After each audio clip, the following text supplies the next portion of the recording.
Welcome to the Partner A tutorial. Today we're going to learn how to use all of these modified tools in 2D Sketch, which will help you create some pretty crazy things. So first we're going to start by creating a 2D sketch. We're going to select the XY plane. In order to show some of these moves, we're going to need to just create a circle really quick. So I do that again by selecting the circle tool, clicking in the middle, dragging it out, and clicking again. Now, the first tool we're going to look at is move. Let's say I want to move my actual sketch. So first, the blue arrow shows me I'm on select. I select the circle. I click base point. I find the base point. I know it's matched up because it's yellow if it's not. It turns green if it is. I click here, and then I can drag it wherever I want it. So again, I had to select it. Make sure that's blue. I select it.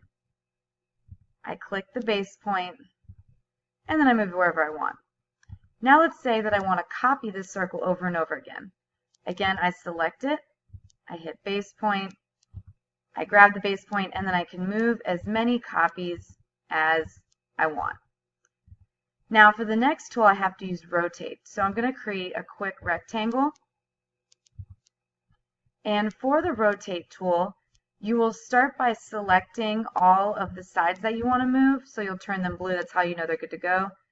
Then you'll select the center point, click on a corner, and you'll hit yes to this constraint. And then you can move it around in any direction that you want. If you want even a specific direction, you can come up here and say like 165. And so you can see that it's clearly been rotated.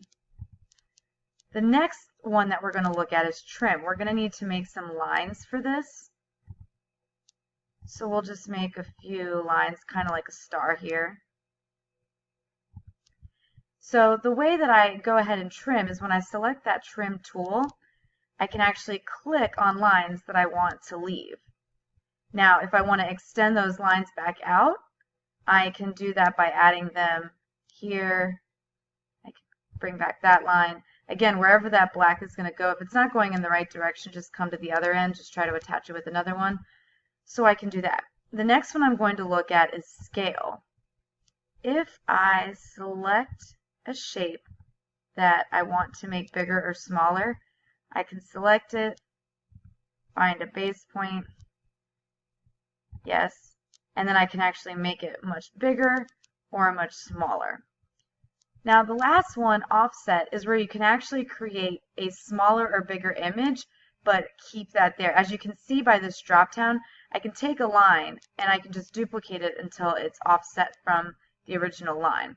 So again, I would click offset, I would select what I want to, and then when I go in or out, I can bring boxes out from there. I can click and keep going and just make more.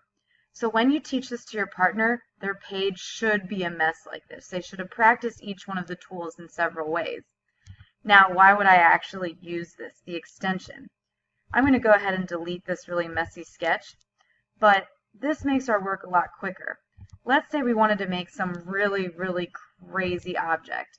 So I'm going to just start by creating a triangle really quick. And then if I use the copy tool, I can select this triangle,